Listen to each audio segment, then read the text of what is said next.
The studio lights of the late-night talk show burned bright, reflecting off polished floors and glossy cameras. The audience buzzed with anticipation, unaware that what was about to unfold would become one of the most talked about moments in television history. Ricky Gervais sat casually in his chair, legs crossed, wearing his trademark, dark blazer and an expression that balanced boredom and mischief. At 62 years old, he looked completely at ease, too at ease. That alone made the producers nervous. Across from him sat Joy Behar, 81 years old, sharp-eyed and poised, her smile tight and rehearsed. She had spent decades in television debates. She knew how to provoke, and tonight she had an agenda. The host introduced the segment as a friendly discussion about comedy. Boundaries and responsibility. Ricky raised an eyebrow. Joy let out a light laugh that didn't quite reach her eyes. So Ricky, Joy began, leaning forward slightly, you're famous for saying whatever you want, no matter who it offends. Do you ever stop and think about the damage your words can do? The audience murmured. Ricky tilted his head, pretending to think deeply. Well, he said calmly, I think about jokes. That's kind of my job. A few laughs rippled through the crowd. Joy smiled, but her tone sharpened. But comedy isn't an excuse to punch down. Some people think your humor targets vulnerable groups. Ricky nodded slowly as if agreeing. Some people also think the earth is flat. Popular belief doesn't make something true. The audience erupted in laughter and applause. Joy's smile stiffened. She adjusted her glasses. That's clever, but not an answer. Don't you think comedians today should be more responsible? Ricky leaned back, hands folded. Responsible to whom? To society, Joy replied quickly. To progress. To decency. Ricky looked out at the audience, then back at her. Comedy has always been about challenging power, hypocrisy, and self-righteousness. If that makes some people uncomfortable, good. That's the point. Joy crossed her arms. So you're saying you don't care who gets hurt? The room went quiet. Ricky's voice remained calm, almost gentle. No, I'm saying jokes don't hurt people. People decide to be hurt. There's a difference. Gasps echoed. The host shifted nervously in his seat. Joy leaned in, eyes sharp. That sounds like a convenient way to avoid accountability. Ricky smiled faintly. And that sounds like a convenient way to control speech. The tension was now undeniable. The audience sensed it. The cameras lingered. The producers knew they were no longer in control. This was no longer a friendly discussion. It was a clash, and it was only just beginning. Joy Behar exhaled sharply, then laughed, a sound that carried more irritation than humor. You know, she said, this is exactly what people criticize about you. You mock serious issues, then hide behind it's just comedy. Ricky's smile faded, not into anger, but into something colder.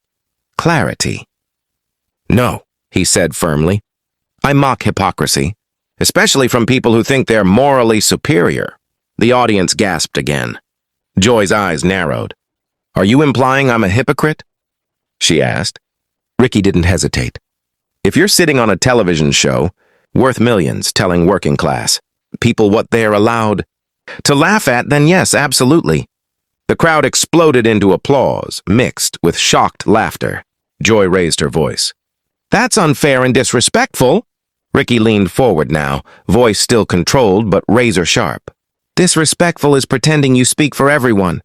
Disrespectful is deciding which jokes are acceptable while enjoying total freedom yourself. The host tried to intervene. Okay, let's... No, Joy cut in. I want to respond. She turned fully toward Ricky. Comedy influences culture. When you normalize offensive jokes, people feel validated in their prejudice. Ricky nodded. And when you censor humor, you normalize fear. Fear of speaking honestly, fear of thinking freely. The studio felt electric. Even the cameras seemed frozen. Joy shook her head. Words have consequences. So does silence, Ricky shot back. Silence allows bad ideas to grow unchallenged. Comedy shines a light on them, Joy scoffed. By mocking minorities? Ricky's expression hardened, not angry but serious. I've mocked celebrities, corporations, religions myself, especially myself. The idea that jokes are violence is insulting to actual victims of violence. The audience went silent. Joy opened her mouth, then closed it. For the first time, she hesitated. Ricky continued, voice steady. If your ideology can't survive a joke, it's not strong. It's fragile. A wave of applause thundered through the studio. Joy tried to regain control. So you think comedians should have no limits? Ricky shrugged.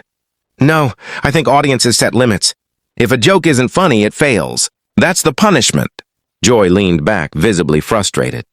You really believe you're the defender of free speech? Ricky smiled again, but this time it was softer. No, I'm just a comedian who doesn't think he's better than everyone else. That line landed harder than any insult. The audience stood, applauding. The host stared in disbelief. Joy looked away, jaw tight. The clash had reached its peak, and everyone in the room knew the balance had shifted. The show cut to commercial earlier than planned. Backstage, producers whispered urgently. Social media phones buzzed nonstop. Clips were already spreading like wildfire. In the studio, Joy sat quietly, staring at her notes. Years of experience had taught her how to recover, but this felt different. Not because she'd been insulted, but because she'd been exposed to something she couldn't easily dismiss. Ricky remained calm, sipping water, chatting casually with a crew member. To him, it wasn't a fight.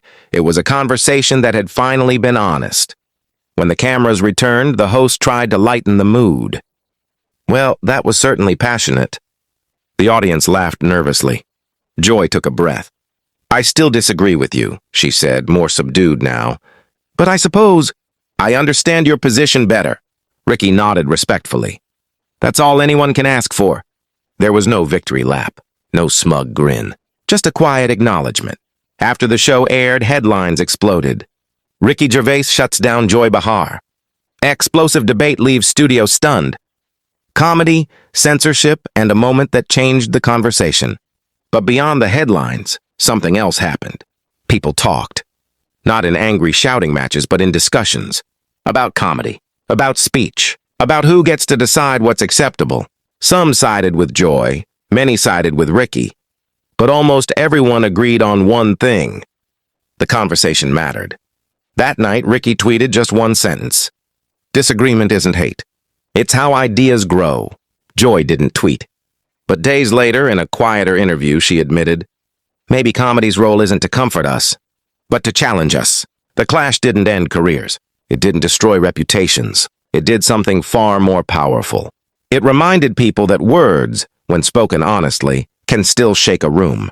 And sometimes being shut down isn't about losing. It's about listening.